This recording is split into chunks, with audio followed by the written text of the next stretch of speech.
বিসমিল্লাহির রহমানির রহিম ইদিল্লু বিহি কাসীরা ওয়া ইয়াহদি বিহি কাসীরা ওয়া মা ইদিল্লু বিহি ইল্লাল ফাসিকিন।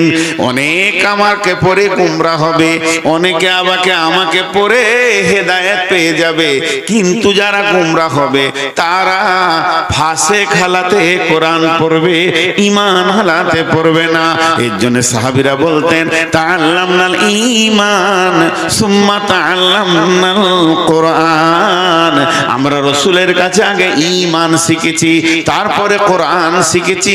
আমরা প্রত্যেকটা কোরআনে আয়াতে আয়াতে নূরের তাজাল্লি দেখতে পেয়েছি। বন্ধুরা আমার, অতএব কোরআন হেদায়েত দিতে পারে না, হেদায়েতের সম্পূর্ণ মালিক যিনি, তিনি হলেন আল্লাহ। তাহলে রাসূলুল্লাহ সাল্লাম কে, কোরআন কি? রাসূলুল্লাহ সাল্লাম কে, কোরআন কি?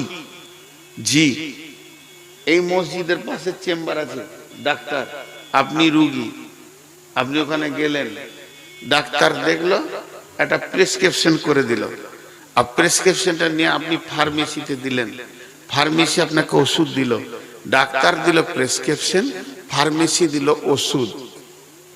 শেফা করনেওয়ালাকে, সুস্থ করনেওয়ালাকে। তো কোরআন হচ্ছে হেদায়েতের ফার্মেসি। সমস্ত হেদায়েতের উপকরণগুলো এখানে আছে।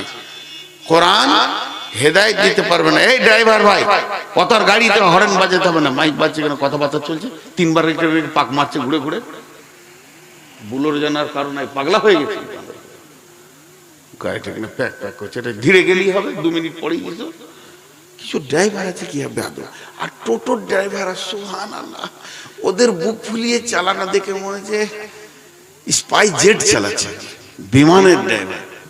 এমনি সবসময় দুলে তোরা আনন্দে যায়, খালি দুলছে, টাকা গুনছে, 30 হলো, 40 হলো, 25 হলো, আর রাস্তার মাঝে ছাড়া যাবে না। আল্লাহ যার বিবেক মেরে দেয় তাকে টোটো কেনার পয়সা দেয়। তোর বিবেক শেষ করে দিয়েছি, টোটো চালিয়ে খাগা। ওর যদি বিবেক থাকতো, মাটি কেটে খেতো, তাও টোটো কিনতো না।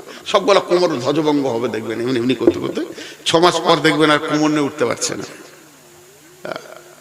টোটোদের জ্বালাই, চাইনা দিল করোনা আর দিল টোটো। এই টোটোদের জ্বালাই মনে হচ্ছে দেশ ছেড়ে পালিয়ে যায়। এসআইআর এর জ্বালাই লয়, টোটোর জ্বালাই। আর যখন আমার গাড়ি আসছে, আমি তো দেখছে, এমন করে দেখছে মনে হচ্ছে যে কি খামকা ছোট গাড়ি নিয়ে আমার সামনে আসছে আর কি, এরকম বলছে। ছি ছি ছি ছি ছি ছি ছি, সব দেখে। তো প্রেসক্রিপশন যত কোরআনের আয়াত আছে হেদায়েতের, এগুলো হলো ওষুধ, এটা হচ্ছে ফার্মেসি। আর রাসূলুল্লাহ সাল্লাল্লাহু আলাইহি ওয়াসাল্লাম হলেন ডাক্তার। আমি কি করে হেদায়েত পাবো? রাসূল বলে দেবেন, কোরআনে আয়াত খুঁজে নিয়ে হেদায়েত পেয়ে যাব, কিন্তু সম্পূর্ণ হেদায়েতের মালিক আল্লাহ। একটা মেয়ের নাম কচি, মেয়েটার নাম হিন্দা, মেয়েটির নাম হিন্দা। হিন্দা নামে মেয়েটি কত কঠিন মেয়ে। ওর ঘরে ওয়াসি একটি গোলাম ছিল। গোলামটাকে বলল, গোলাম রে, তুই কি চিরদিন পরাধীনতার জীবন কাটাবি না স্বাধীনতার জীবন গ্রহণ করবি? বলো, ম্যাডাম কি করে স্বাধীন আমি হব? তো বলছে, ওই যে আমির হামজা, রসুলের চাচা আমির হামজা, একটা বীর মাস্তান রয়েছে, ওর কলিজাটা এনে যদি আমার হাতে তুই দিতে পারিস, যেদিন আমির হামজার কলিজা আমার হাতে দিবি, আমি হিন্দা তোকে আজাদ করে দিব, স্বাধীন করে দিব। হিন্দা কত ডেঞ্জারাস মেয়ে। ওর বাপকে, ওর ভাইকে মেরেছে বদরের যুদ্ধে আমির হামজা। ওর বদলা নেওয়ার জন্য ওর কলজেতে 1 বছর ধরে আর অশান্তি শেষ নাই, কলজে জ্বলেই গেছে। হিন্দা আর বাংলাদেশের হাসিনা এক, 2 বোন ওরা। তোর কলিজাটা জ্বলছে, কি করে বদলা নিব? এই জ্বালা পোড়া আর সহ্য হচ্ছে না। শেষকালে যখন গোলামকে বলে, ঠিক আছে, গোলাম ওহুদের যুদ্ধে আমির হামজাকে একা পেয়ে ওর ভুজালি দিয়ে, বর্ষা দিয়ে ওকে ফেলে দিল, ভুজালি দিয়ে বুক ফেলে দিয়ে কলিজা এনে দিয়ে দিল। হিন্দার হাতে হিন্দার দাঁতে করে চাবিয়েছে কাঁচা কলিজা।